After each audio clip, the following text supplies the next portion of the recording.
안녕하십니까. 재보경 시청자 여러분들. 그동안 저희 채널 아껴주시고 사랑해주셔서 너무 감사드리고요. 저희 채널이 이번에 새롭게 개편을 했어요. 아, 그래요? 재보경, 제대로 보는 경매였고요. 또 거기에 이제 우리 김건우 전문가님께서 굉장히 바쁜 일정으로 이제 또 여기 자주 못 나오시다가 아예 못 나오시게 되셨어요. 그 자리를 내가 뺏은 거네요. 남들이 이제 버리는 자리에 들어오신 거죠. 아, 그래요? 농담이고요. 경매 분야에서 네. 좀 이렇게 깊은 지식이 있고 네. 체계적인 지식을 전달해 줄 수 있는 사람은 누구일까? 우리 김동산 형님이 부동산에 대한 공부 경매를 기본 베이스로 네네. 해서 물건을 주로 분석하는 거. 요 재보경 채널 결국에 돈 되는 물건이 중요한 거지 뭐. 김동산 형님 진짜 장점은 이걸 싸게 갖고 왔을 때뿐만 아니라 이걸 어떻게 유통하고 어떻게 어떻게 판매하고. 그 정리하는지 그렇죠. 노하우가 굉장히 많이 쌓여 있잖아요. 부동산에 대한 시장을 공부하는 그런 내용들까지 함께 어우러져서 갈 테니까 앞으로 많이 기대하셔도 좋을 것 같습니다. 우선 기본 컨셉은 네네. PD님이 경매 초보자 입장에서 저한테 물어보는 거를 내가 답변하는 식으로 한 차트가 날 거고, 네네네. 두 번째 차트는 이제 지금 할 얘기가 내가 맨날 우기는 거잖아요. 물건이 중요하다. 그쵸. 그래서 물건 5개를 가져왔어요. 상세하게는 분석은 못하지만 네네. 그거는 이제 강의 시간에서 해야 되는 거고 간략한 전략 정도는 설명해 드리려고 왔고 요 유튜브 채널은 네네. 어떻게 한 사람의 의견이 다 맞겠어요. 네네. 나도 나를 못 믿는데 왜 믿어? 그러니까 제가 제일 안 믿어요. 근데 제일 안 믿는데 제일 또 그 항상 배울 사람은 김동산 형밖에 없다고 그러니까. 생각하기 때문에 저의 의견이 담긴 물건을 가져왔지만 나는 동산이 형님의 의견도 듣고 싶어요. 감당할 수 있겠어요? 촌철살인 질문들 나갈 텐데 막 깔 텐데. 그럼 이제 빨리 넘어가면 되지. 네네네. 첫 번째 물건부터 한번 들여다볼까요? SK 하이닉스 수혜지 땅이 나왔어요. 땅. 네, 그래서 땅이야. 네, 원산면 두창리 산 임야죠. 네. 106번지. 네. 그리고 이제 감정가는 한 6천에 나왔어. 싸죠. 그러니까 한 150평이 6천에 나왔는데 이게 지분 경매긴 해요. 경매 좀 하시는 분들은 지분 경매를 오히려 좋아해요. 오히려 더 싸니까. 더 싸게 살 가능성이 굉장히 높으니까. 그래서 어쨌든 한 150평이 한 6천에 나왔으니까 SK 하이닉스 바로 옆 동네예요. 하이닉스 바로 옆에 있네. 옆에 있고 더 좋은 거는 저수지 조망이 가능해요. 그러면 우리 생각나잖아요. 아, 저 임야를 사서 전원주택이든 펜션을 지으면 가치가 상승하겠네. 그 목적이에요, 그 목적. 또 하나는 뭐냐면 우리 생에 될지는 모르겠지만 전철역이 생겨요. 이것도 환승역이에요. 전철역이 생겨요? 평택부발선 까먹었다.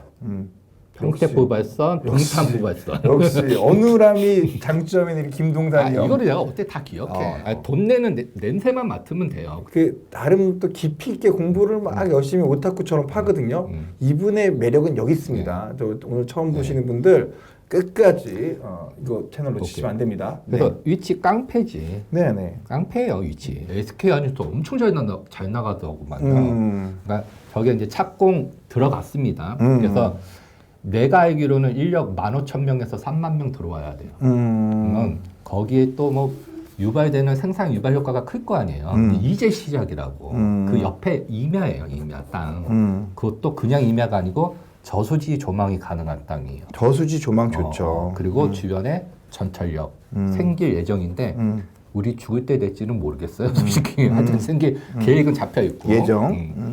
그리고 땅이라는 거는 무조건 도로 접해 있어야지. 그래서 토지 이용 계획 확인은 띄워봤어요. 네네. 얼마나 잘 접해 있어요. 저 8m, 10m 도로거든요. 최고지. 그러니까 현재는 임야니까 저거를 산지 전용을 받아서 대지로 변경시키면 그냥 보수적으로 봐도 300만 원 넘어가지 않을까요? 그냥 보수적으로 봤을 때요? 때. 공격적으로 봤을 때 300만 원 되겠죠. 제 500만 원 넘어가요. 저 동네 솔직히 땅 가격이. 아 그래요? 그거 해놓고 왜 물어보는 거야? 그냥 물어보는 거죠. 아는지 모르는지 물어보려고. 아 그래요? 300까지 받을 수 있어요? 네. 300은 그냥 팔릴 거고. 요즘 이제 강화도에 이제 전원주택지 봤거든요. 그러니까 어제도 제가 상담해 드렸는데 80만 원에서 100만 원 정도에 이제 팔겠다고 부동산이 부르고 저희 호가는 그 매물 주인들 호가는 100에서 150 부르거든요.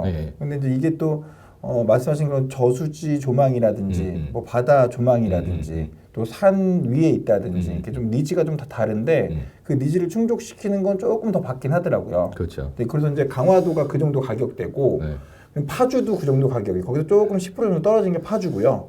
그리고 나서 이제 보는 게 주로 이제 광주 여주나 또는 양평 쪽으로 가거든요. 양평 쪽만 가도 150 이상이 일단 200 정도 수준으로 이제 평균이 잡히고, 제가 볼 때는 여주 이쪽이면 원산 이쪽이면 사실 200 정도가 좋지 않을까 싶은데 300은 좀 부담스러울 것 같기도 해요. 아니 그 뭐냐면 용인하고 평택은요 강남입니다. 아 그래요. 토지 시장에서는 강남이에요. 양평 아니에요? 그 아니, 전원주택 시장에서는 남양주 양평 일대 아니 서울에서 가깝잖아 제일. 땅 투자 시장에서는 전원주택이 아니라 땅 투자 시장에서는 평택이 과천이 강남이고 과천 땅이 강남이고 평택하고 용인 땅이 그냥 뭐지 마포급은 돼요. 용산급은 돼요. 그래서 여러분들 이거 비교하시면 안 돼요. 이렇게 막 그 서로 의견이 다른데 제가 말씀드리는 거는 이제 전원주택 기준이고요. 우리 이제 김동산 형이 말씀하시는 건 소위 이제 여러분들 땅 투자, 그러니까 좋게 말하면 정말 땅이 천지개벽하는 그렇죠. 그런 이슈를 가진 곳이 몇 군데인데 그 중에 강남급이란 얘기고 용산. 자칫 잘못 고르시면 원래 기획부동산들한테 전화로 와가지고 뭐 지금 평당 5만 원짜리가 뭐 몇백만 원짜리 됩니다. 막 이런 전화 오는 그 기획부동산 잘못 걸리면 요 이슈만 가지고 비싸게 부풀려서 사는데 여기는 이제 뭐 감정가 및 이게 공신된 내용들이니까 좀 잘 보셔야 되겠네요. 진짜 얘기 잘해 주시는 게 땅은 내 지인이 소개해 드렸다. 무조건 눈탱이 맞았다고 보시면 돼요. 그래요? 그건 다 기획부동산이고 제가 봤을 때는 땅은요 경매가 최고인 것 같아요. 왜 그러냐면 저도 그렇게 생각해요. 국가가 사기칠 일은 없잖아요. 내가 가치 평가를 잘못할 뿐이지. 이렇게 위성 사진이에요. 여기를 산지 전용해서 대지로 바꿀 수 있는지 여부는 당연히 건축사를 통해서 또는 토목 설계사님들을 통해서 확인은 해야죠. 이거 저 책상 안에서 내가 살짝 조사한 거지 디테일하게 한 거 아니에요. 그런 거는 실질적으로 강의나 실제 의뢰받았을 때 내가 하는 거지. 그렇죠. 그래서 이거는 이런 전략이 있고 이런 내용의 물건이 있다고 판단하셔야 돼요. 그렇죠. 설마 내 말만 믿고 이건 입찰 들어가진 않겠지. 우리 이제 확실한 정보만 드립니다. 네. 뭐 지금 뭐 평당 3, 40만 원짜리를 3, 40만 원도 아니겠지. 지분 경매인데 이거 누가 시세대로 사겠어요? 더 싸게 사겠지. 이거를 사서 조금 거리 관계를 정리해서 대지로만 전환시키면 큰 돈 벌 수 있는 물건이다. 그 과정은 힘들고 어렵긴 해요, 솔직히. 근데 그거의 대가잖아요. 예. 본인들이 모르는 것들은 위험하다고 생각해요. 아니야, 그건 본인들이 모르는 거야. 위험한 거는 1억짜리를 1억 주고 사는 게 위험한 거지. 네네. 1억짜리를 5천 주고 사는 거는 위험한 게 아니에요. 그렇죠. 법적인 이슈 한번 확인해 보면 용인시 도시계획 조례에 의해서는 이제 건폐율은 20%, 용적률은 왜 80%가 아니고 70%지? 그러게요. 이거 농림지역이거든요. 아, 뭔가 다른 게 여기 조례로 있나 보네. 네, 조례. 뭐 하여튼 조례 확인해야 하니까. 그러니까 뭐 배평이면 뭐 건폐율 20%에 70%에 뭐 딱이네 뭐. 네, 뭐 그 정도면. 그 정도면 도시계획 조례 발표하니까 이 지역은 단독주택 지으세요. 대신 이제 자연 환경을 훼손하면 안 돼요. 조례는 이렇게 써 있지만 실질적으로는 이제 용인시청 근처 가보면 토목공사 설계하시는 분들 있잖아요. 네. 문의하고 들어가야죠. 그렇죠. 예를 들어서 6천만 원짜리를 지분 경매면 보통 3, 4천에 낙찰 받거든요. 오, 진짜 좋네. 무조건 싸게 받아야지 지분 경매는. 그래서 3, 4천 투자해서 3, 4천 벌던가 네네. 아니면 내가 얘기한 것처럼 대지화까지 시킨다고 하면 분할해서 그러면 이게 뭐 수억까지도 될 수 있는 전략이죠. 아, 그 지금 150평이 그 150평 중에 지분이 몇 프로 정도야? 아니면은 정확히 계산은 안 해봤는데 300평 중에 150평 정도 가져가는 거예요?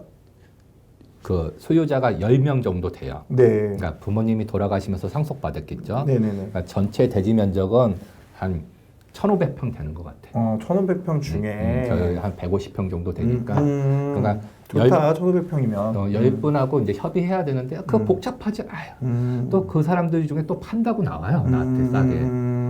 하다 보면 쉬워요. 하다 보면. 이게 그 말씀하신 것처럼 대지로 전용할 때 전용 비용이 뭐 15만 원, 20만 원 이렇게 좀 많이 좀 더 평당 또 들어가는 거를 알고 계시면 좋고. 네. 그리고 또 요 상태에서 토목공사를 해야 되면 그렇죠. 토목공사 비용이 또 들어가요. 뭐 그게 평당 얼마 정도 들어가는지 뭐 그 지역에 따라 다르니까 조금 더 조사해 보셔야 될 것 같고 우리 서울은 주로 건축사나 설계사만 필요하잖아요. 근데 지방에는 이제 토목하시는 분들이 이 산을 전체 다 이게 쓸 수 있는지 좀 봐줘요. 경사도를 그렇죠. 가지고. 그래서 안에 뭐 돌이 있는지 봐주시고, 그러니까 그 중에 몇 프로를 쓸 수 있는지, 1,500평 중에 몇 프로가 과연 알땅인지 이런 것들도 좀 체크하셔야 될 필요가 있습니다. 그러니까 철저하게 조사해서 이제 과연 우리가 이 김동산이 형 말을 듣고 50%에 살 수 있는지, 1억짜리를 5천만 원에 살 수 있는지 잘 보셔야 될 것 같습니다. 실제적으로 봤을 때 뭐 100평, 150평이면 이게 100만 원이라도 1억 5천이에요. 150평이면. 근데 이걸 뭐 싸게 사서 뭐 7,500만 원에 샀다고 치자.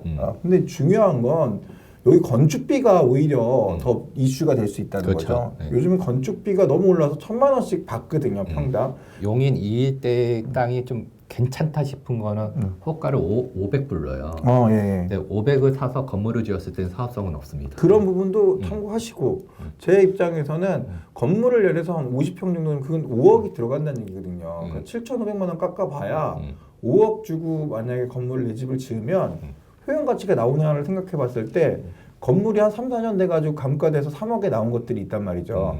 그럼 땅값 싸게 사는 것보다 건물값 싸게 사는 게 더 남는 장사일 수도 있으니까 이런 부분들도 참고하셔서 이 전원주택지를 볼 때 노후를 대비하는 공기 좋고 쾌적하고 힐링하는 삶을 나중에 울면서 살지 않을 수 있는 팁이 아닐까라는 생각을 합니다. 그 마지막 이거 하나 딱 까먹어서 방금 얘기할게요. 묘지도 있습니다. 이 안에. 묘지도 있어요? 묘지도 있어요. 아, 그렇구나. 더 길어져요. 알겠습니다. 감사합니다. 이게 첫 번째 물건 우리가 좀 깊게 한번 살펴봤고요.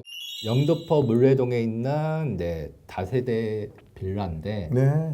외형이 꽤 커요. 총 60세대 넘어가더라고요. 또 중공업 지역에 지어놨고 그리고 제가 영등포 소개할 때 뭐라고 하냐면 큰형은 용산역, 둘째는 영등포역, 네네. 청량리가 막내. 네네네. 셋 다 이제 집창촌 있었잖아요. 예. 지자체에서는 없애야 되지. 근데 큰형하고 막내는 없어져서 부동산 가격이 하늘나라로 갔어. 근데 둘째가 항상 미움을 받나 봐. 인간 사회에서도 둘째가 미움을 받고 부동산 사회에서도. 그래도 아직 영등포는 아직도 있잖아요. 그러니까 이제 어쨌든 앞으로 용산처럼 변해야 될 지역인 거죠. 그렇죠, 그렇죠. 거기에 이제 수혜받을 수 있는 소규모 다세대 빌라가 나왔습니다. 그래서 뭐 시작가는 3억 5천인데 한번 유찰돼서 한 2억 8천대 나온 거고 위치 보면 아시겠어요? 위치 보면 도림천하고 바로 붙어 있는데 잘 안 보여서 모르겠어요. 선글라스를 벗으면 보일 텐데. 그럴 순 없잖아. 그럴 순 없어. 그래서 그 물레 창작촌 있잖아요. 그게 상권화되고 있는데 그 인접해 있어요.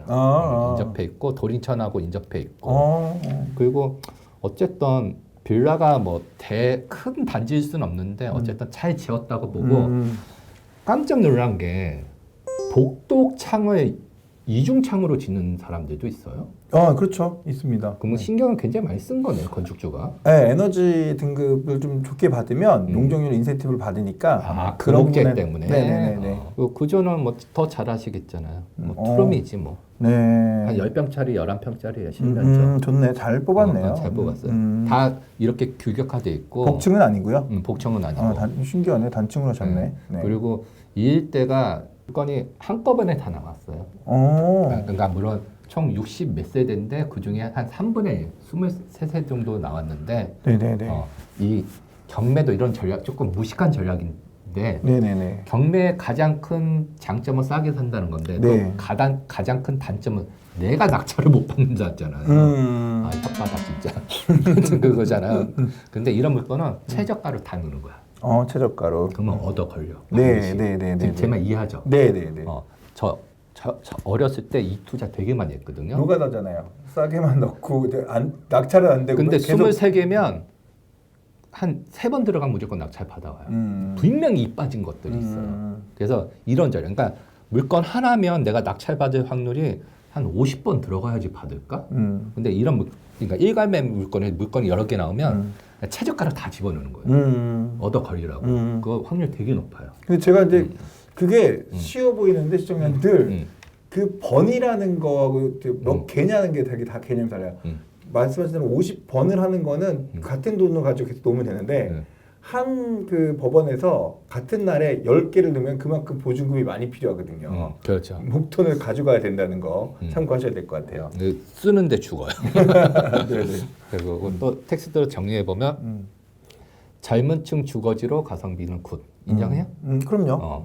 뭐 진짜 새로운 성수동 아니에요? 새로운 제2의 성수동? 그렇죠. 그리고 교통은 1호선, 2호선, 5호선, 9호선, 신안선선. 그리고 근처에 안양천과 물레동 카페거리 있고 그리고 제일 중요한 거는 물레동 사가 정비구역이 있기 때문에 그렇죠. 거기가 개발되면 환경이 좋아질 거니까. 정비구역 내에 포함되어 있나요? 그러면 내가 더 안 가져왔겠지. 네. 밖이에요, 밖에. 아, 정비구역 밖에 있어요? 그래서 혹시 근데 물레동 사가가 이제 공장이 많다 보니까 주거가 많다고 하면 여기서 이주민들이 발생하면 전세가 더 끌어올릴 텐데 또 그런 문제가 그런 이슈가 있고 실거래가는 4억에 거래됐는데 지금은 비싸요.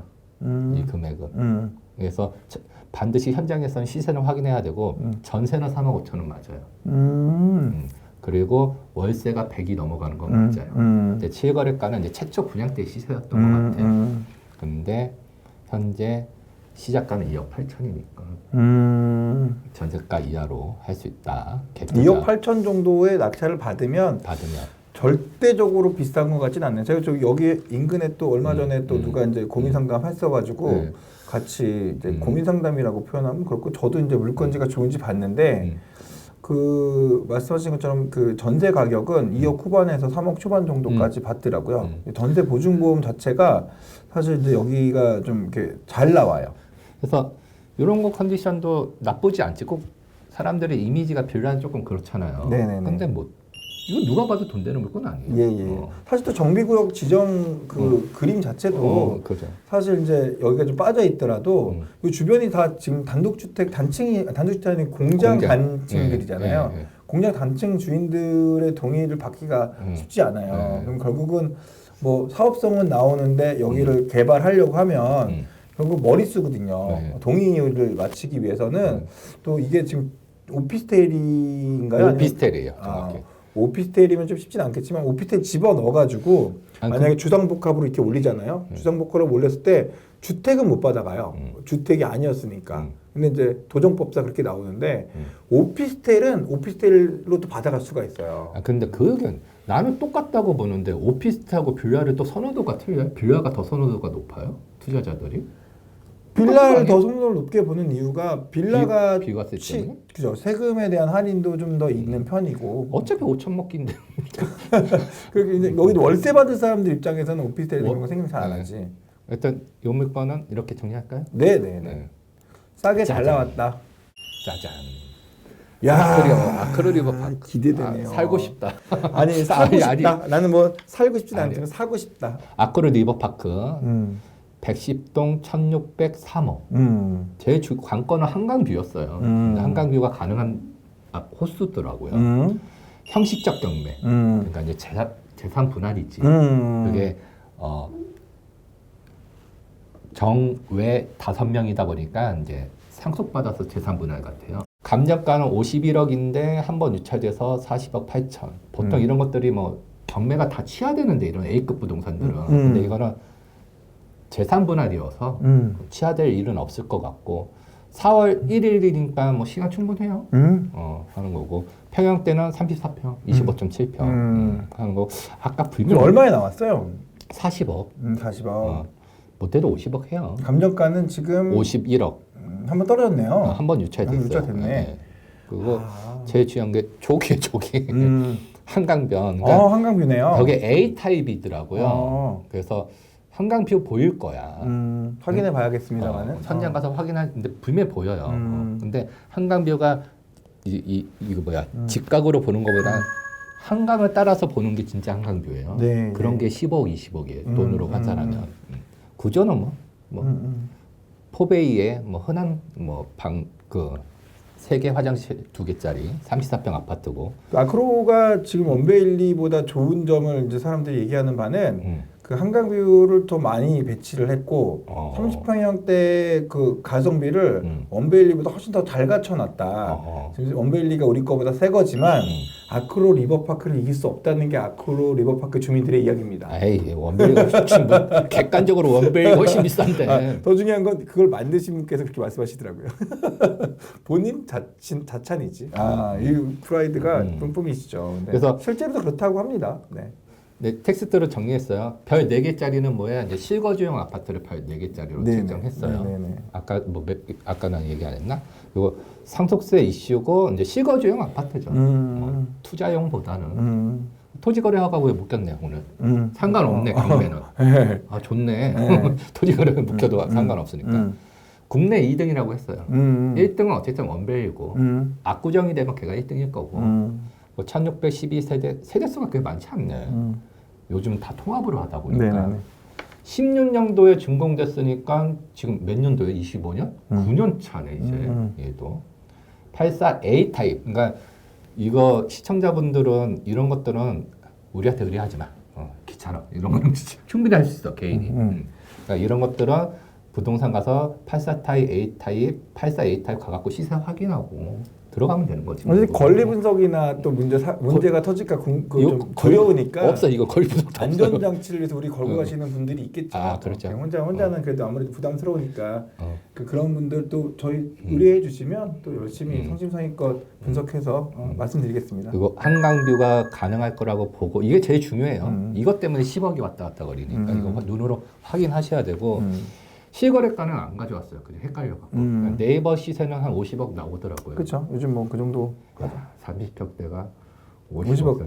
뭐 뒤에 뭐 반포 자이도 뭐 이제 뭐 40억이 넘어가요. 전세는 한 20억 하는 거고. 근데 제 장점은 경매에 탈을 쓴 일반 매매다. 그러니까 세입자가 있는데 전액 보상 받아가요. 그러니까 얘는 나한테 전세금 돌려받으려고 하면 나가야 되잖아요. 이게 무슨 경매야. 일반 매매지. 그래서 이거 되게 편하다. 받을 돈 다 받아가니까 뭐 어려운 그 뭐 숙제는 없다. 네. 그리고 이건 좀 짧네. 어때요? 대한민국에서 결국에는 압구정이 1등이겠죠? 그럼 압구정이 어떻게 생각하냐고요? 아니 그러니까 이제 재건축 이제 대한민국이 한 30년 지나면 재건축이 완료되면 네. 어디가 1등 그러면 압구정 상구역이죠. 압구정이죠. 무조건 압구정. 지금은 이제 용산은 유행이지 유행. 요즘 이제 반포가 주공 아파트가 이제 새 아파트들로 동시에 지금 같은 타이밍에 바뀌고 있으니까 반포 이슈가 되는 거지. 좀 있으면 이거 잊혀지지. 그렇죠. 잊혀지겠죠. 그리고 왜냐하면 이제 앞으로 지어질 아파트는 34평인데 실면적이 60평이 나와버리니까 그런 것도 깜짝 놀랐어요. 이슈고. 그게 어쨌든 검증법상 문제가 안 되니까 홍보를 하고 그랬을 거 아니에요. 정확하게 이제 여러분들이 어떻게 생각하면 되냐면 레미안 퍼스티지하고 반포 자이가 지나간 아파트들이 되는 것처럼 압구정이 나오면 원베일리하고 아크로파 리버파크는 그렇게 또 지나간 아파트 된다는 그렇게 생각하시면 될 것 같아요. 짜잔. 꼬마 빌딩 꼬마 너무 빌딩. 좋아. 꼬마 빌딩. 국가가 파는 꼬마 빌딩. 노후의 나의 그 마지막 꿈은 월세 받으면서 편안하게 살란다. 누구나 갖고 있는 소망이죠. 근데 아파트로 월세 받는 게 더 나을 수도 있어요. 그러니까 요즘 꼬마 빌딩에서 사람들이 다 필요 없다. 아파트밖에 답이 안 나온다로 바뀌었어. 맞아. 관리도 편하고 속 편하니까. 맞아. 수익률은 또 비슷하거든. 수익이 엄청 높아지. 월세 진짜 많이 올랐어요. 나 월세살이 하는데 짜증나 죽겠어요. 하여튼 위치는 강남구 대치동 900-59 대치동 주택에서 실제 이 물건 2개가 나왔어. 건물 전체가 나오긴 했지만 이게 다세대예요. 그래서 이슈가 있지. 취득세 중과. 물론 근데 그만큼 싸게 받으면 되니까 뭐 상관은 없는데 하여튼 다세대가 뭐 9세대인가 한꺼번에 나왔더라고요. 엄청나겠는데 가서 중과가 그러면은? 그렇죠. 그래서 시작가는 69억 7천, 70억 정도 하는데 90평. 평당 7,700. 엄청 싼, 있을 수 없습니다. 평당 7,700 너무 싸게 잘 나왔네. 네. 지분당. 네. 땅 평수당 7,700이라는 거죠? 90평이니까. 어머. 이거 뭐 수익액 해오면 돼요. 뭐 얘기할 것도 없는데 건물을 공짜로 사는 거잖아. 건물은. 제가 부셔서 파는 게 더 비쌀 수도 그거 있어. 취득세, 중과세 나오는 게 건물분하고 맞아 떨어지냐 이거 보면 되네. 그렇죠. 그런 거고 위치는 여기에. 그러니까 선릉역 번화가 있잖아요. 네네네. 그 바로 이면. 그러니까 그래도 강남 땅인데. 강남 땅인데 그냥 사옥으로는 최고인 것 같아. 개인 사옥으로는. 아니면 그냥 강남 땅 사놓겠다 내가. 뭐 강남 땅이 뭐 지금까지 떨어진 적 있냐? 조선시대부터 지금까지. 맞죠? 원자재 격이니까. 위치도 너무 좋네요. 좋아요. 이 정도면 위치 좋고. 생긴 거는. 좀 페인트 치 좀 하자. 어때요? 뭐가 이렇게 외벽을 씌우긴 한 것 같아요. 뭐 디자인 하려고. 그게 안 보여? 선글라스를 벗으라니까. 예. 이 사람 주인은 누구예요? 기획재정부. 기획재정부 아니 원래 주인은 뭐 나리 키운 그 사람이었겠지. 법인? 법인인데 이게 이제 상속을 받으면서 그러니까 상속세 대신 대납한 거지. 아 그렇군요. 그래서 그 물건이 나온 거죠. 네네네. 그리고 굳이 뭐 평면도를 다 가져온 건 아닌데 저렇게 이제 툴은 뭐 불량 원룸 해갖고 다세대로 되어 있더라고요. 근데 물론 이거를 우리가 수익계약이든 낙찰 받아오면 근생으로 바꿔야죠. 주택으로 놓을 수는 없지 이거는. 그래서 사무실로 바꿔야 되는 부분이긴 한데 하여튼 이렇다. 그러니까 이거 사실 이제 전략을 짤 때 이제 원래 이렇게 나온 좀 상품들이 좀 있었거든요. 요즘 이제 전세 사기 사건이다 뭐다 해가지고 강남구에 있으면서 서초구에 있으면서 그 위상을 위상이라고 할 수는 없죠. 아예 그냥 그 바닥까지 눌렸으니까 진 이겨버린 강남구 서초구 빌라들이 굉장히 많이 나왔어요. 근데 거기 나오는 물건을 어떻게 처리할까 고민을 해봤는데 가장 문제가 되는 게 뭐였냐면 이 취등록세, 중과세. 일단 그렇죠. 뭐 가져왔을 때 이게 다주택자가 되니까 그럼 이거를 주택임대사업자를 내서 좀 할인을 받아 본다든지 또는 이게 법인 명의로 돼 있는 것들이 있었단 말이죠. 법인 명의로 돼 있는 이 다세대 주택 여러 개를 한 동으로 갖고 있을 때 빌딩처럼 사는데 그렇죠. 법인을 바꾸는 거예요. 법인의 주인을. 그러면 이제 취득세도 안 들어갈 뿐더러 뭐 배당세가 좀 나가긴 하지만 뭐 이렇게 결손법인이면 또 정리가 되더라고요. 그래서 그렇게 법인의 주인을 바꿔가는 방법들도 좀 있더라라는 부분들 때문에 제가 여쭤봤었어요. 이게 물건 갖고 얘기하니까 되게 깊이 들어가네. 생각보다. 그러니까 괜찮지 않아요? 이 컨셉? 괜찮지 않나요, 여러분들? 내가 있는 저희 채널 좀 사랑해 줄만하죠. 우리 김동산 형님 있으니까 이 채널이 참 빛나고 좀 깊이 있는. 우선은 이런 내용으로 하는 유튜브는 없어요. 그렇죠. 없죠. 그래서 이제 마지막으로 말씀드리는 게 그게 이제 주택이란 타이틀은 이 세금 부분을 피해갈 수 있는 길이 별로 없다 보니까 결국은 우리가 김동산 형이 주택 전문가에서 이제 빌딩 전문가로 바뀌었던 가장 큰 이유가 뭐였냐? 세금이었거든요. 정부 정책과 맞서면 안 되니까. 그러니까 애국자라서? 설마 애국자라서? 뭐 그렇게 뭐 나는 뭐 이쪽이든 저쪽이든 나한테 돈 벌어주는 편이어서. 그래서 어쨌든 중요한 거는 용도 변경을 상가로 또 사무실로 할 수 있는 부분들이 있다 보면 그 세금을 또 절약할 수 있는 길이 있다. 어때요? 근생을 주택으로 바꾸는 것보다는 주택을 근생으로 바꾸는 게 훨씬 쉽죠. 그렇죠. 뭐 주차장이나 이런 거나. 주차장 해결 방법이 좀 나오니까. 네. 그래서 텍스트로 정리하는데 글자 수가 많네. 국세 물납 재산. 그러니까 아까 얘기한 것처럼 상속 세금은 돈으로 받은 게 아니고 이제 부동산으로 받은 거를 이제 기획재정부가 팔고 있는 거죠. 사업용인 것 같아요. 그 용도 변경 반드시 필수로 해야 되고 당연히.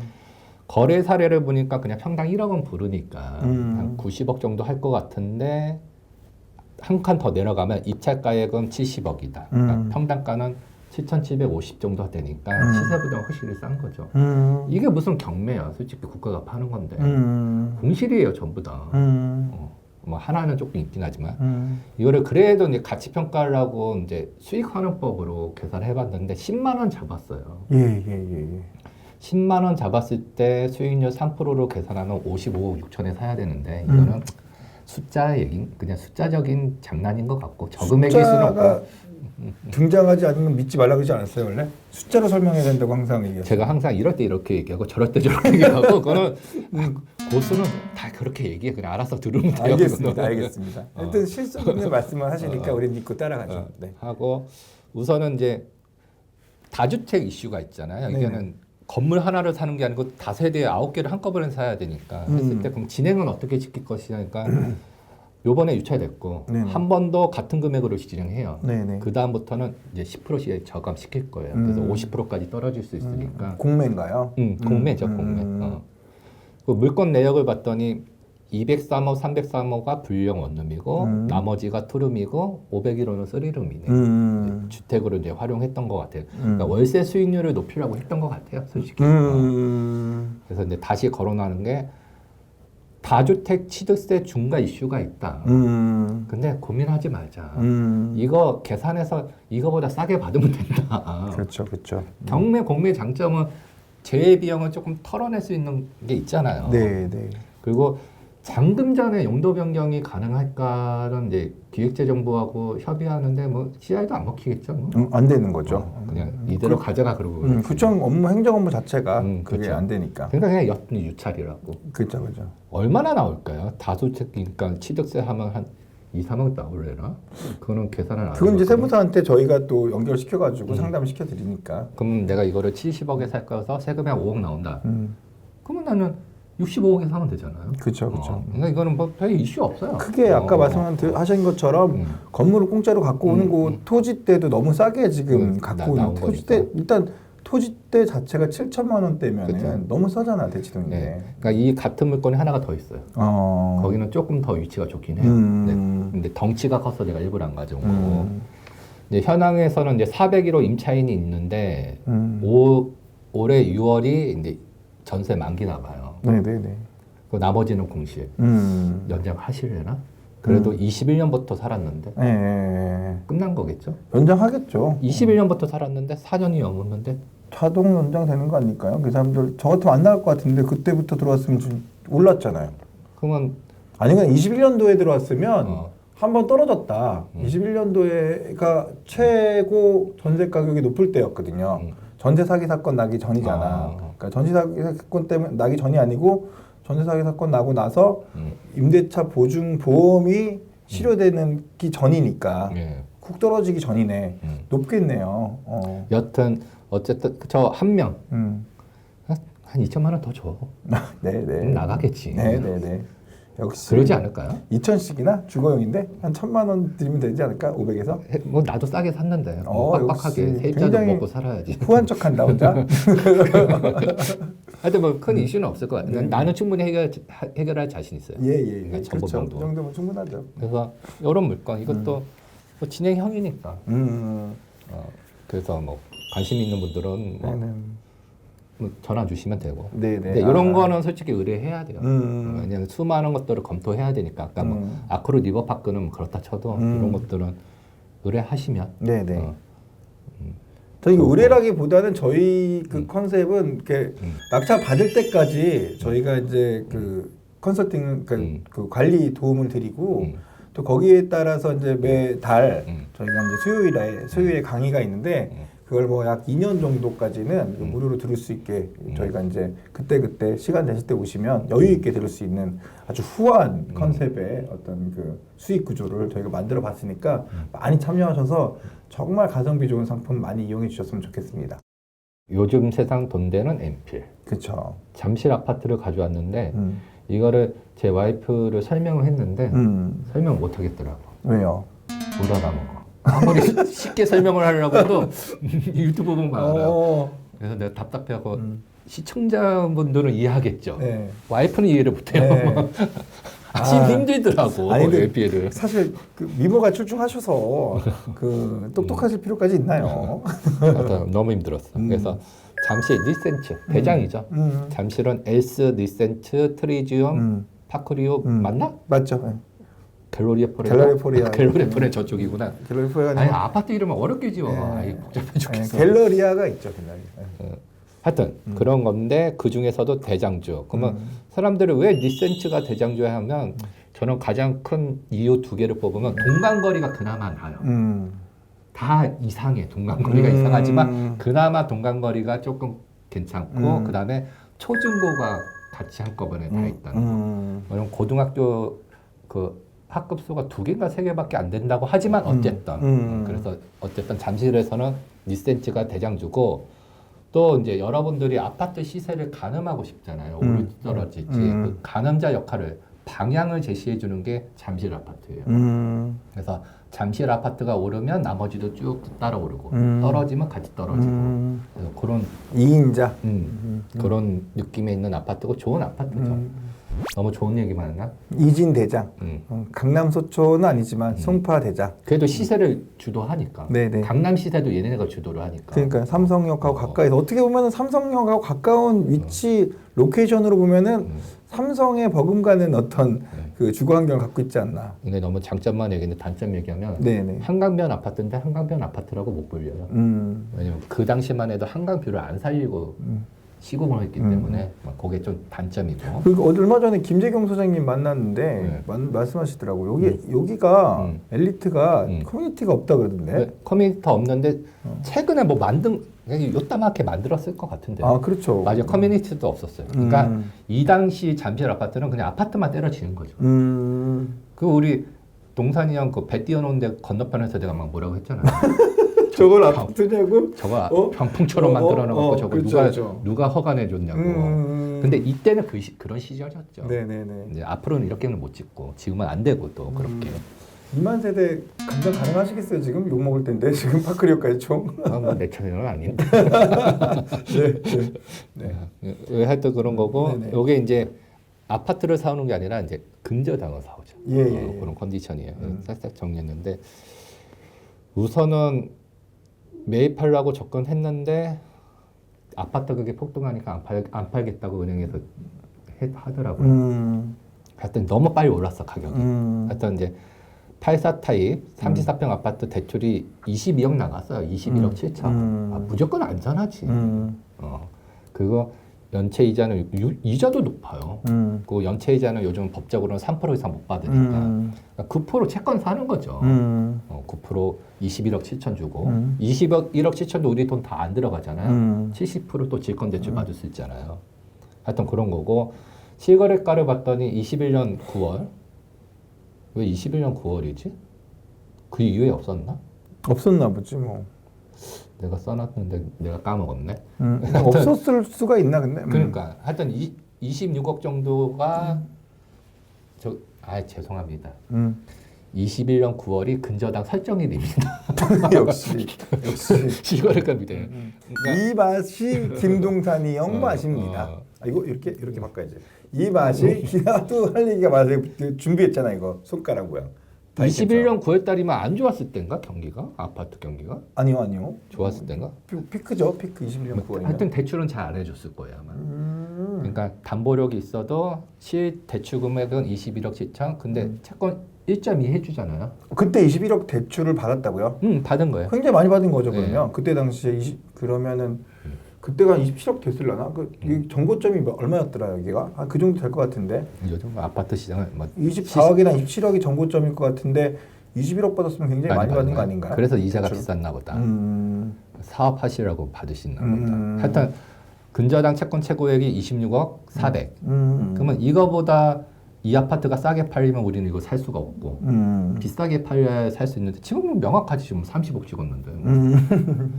그래서 이제 최근 이거 물건 받았을 때가 제가 12월 달이었어요. 12월 달 작년. 그러니까 1월 달에 추진하려고 했었으니까 그때만 해도 실거래가가 27억 4천인데 막상 하려고 했는데 소문이 31억 계약됐대. 근데 진짜 계약됐어. 맞아. 그게 2월 달 얘기고. 맞아. 진짜. 그리고 매매가 27억 8천이었고 뭐 전세는 어쨌든 뒤에 자리는 중요하지 않은 것 같아요. 어쨌든 내 근저당보다 비싸게 팔리는. 근데 이런 물건들이 많다는 거예요. 사실은 우리가 이제 물건을 싸게 사는 것도 중요한데 세상이 바뀌는 그 흐름을 아는 사람들이 그렇죠. 사실은 이게 김동산이 형이 가능하잖아. 근데 왜 못 맞췄어? 잠시를 미리 딱 알았어야지. 딴짓하고 있었나? 다른 거 물건 보고 있었나 다른 거 보다. 보고 있었나? 하기다 워낙에 사실 이렇게 지금 5개를 가지고 오늘 나오셨지만 뭐 주로 몇 개 정도씩 봐요? 한 달에 물건 다 검토하는 게 스킵하는 것까지 그냥 대충 스킵하는 3만 개 일주일에 3만 개 본다니까. 3만 개를 대충 스킵해서 실제로 조사 들어가는 건 돈 되는 게 대략 한 2, 30개 나와. 그렇죠. 그거 실제 현장 가는 거는 2-3개 가요. 이분이 이제 현장을 같이 돌아다녀 보면은요. 하루 1박 2일 있으면서 항상 그 동네를 좀 살펴보는데 저녁에 상권 흐름, 아침에 상권 흐름, 점심에 혼자 이렇게 이거 뭐 끼고 다니면서 이렇게 봐요. 거기 추리닝 입고 나가서 이렇게 보는데 드비알렌. 그게 중요해. 그게 음질이 제일 좋아. 이름이 뭐라고? 드비알렌. 그게 중요한 이어폰 좋은 거예요. 그거 끼고 다니면서 약간 이제 우리가 힙한 힙합하는 사람들처럼 부동산에 빠져서 막 돌아다니는데 이분과 함께 하시면 돈 되는 우리 인생을 살 수가 있습니다. 그러니까 저는 1억짜리 5천에 사는 것도 중요하지만 더 중요한 거 죄송해요. 항상 고수는 이럴 때 이렇게 저럴 때 저 조사한 거는 남들이 버는 거를 반발자고 앞서가야 돼요. 그래야지 진짜 큰 돈 벌어요. 남들과 똑같아서는 장사든 기업이든 그거 못 벌던 거지. 그러니까 그거를 아이템을 얻으려고 맨날 일주일에 1박 2일은 집에 안 들어가고 현장에 싸돌아다니는 거예요. 그래서 이 물건, NPL 물건은 이제 계속 검토할 거예요. 그래서 저는 다 할 거예요. 그러니까 빌라도 할 거고, 단독도 할 거고, 꼬마 빌딩도 할 거고, NPL도 할 거고, 뭐 오피스텔, 오피스텔 해서 대한민국 뭐가 중요해 상품이 돈 되는 게 중요한 거지. 그래서 이거를 매주 하다 보면 어떤 부동산 공부보다 시야가 확실히 넓어질 거라고 봐요. 네, 여러분들 저도 불인입니다. 여러분들도 불인이시죠? 또는 조금 어느 정도 지식이 있는 분들도 우리 김동산이 형과 함께하는 우리 아직 제목을 정확하게 정하지 않았죠? 우리 그 동산이 형의 부동산 스캔이래요. 부동산 스캔. 우리 PD님이 또 굉장히 또 기획력이 좋으신 분이신데 그렇게 방향을 좀 정하고 있으니까 일단은 확정은 아닙니다만 동산형의 부동산 스캔 요 채널을 많이 사랑해 주시고 아껴 주시길 부탁드리고요.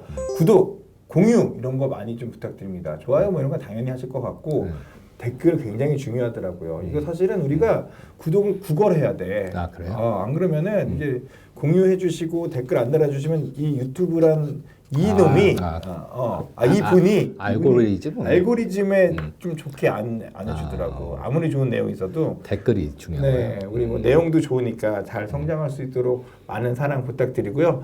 유튜브 1등 먹는 그날까지 열심히 한번 좋은 내용으로 안 갖고 올 수가 없습니다. 우리 포부가 있습니다. 1등 먹기 위한 유튜브 채널 마련하는 중이니까 많이 사랑해 주십시오. 다음에도 또 좋은 내용 준비하도록 하겠습니다. 감사합니다. 네, 수고하셨습니다.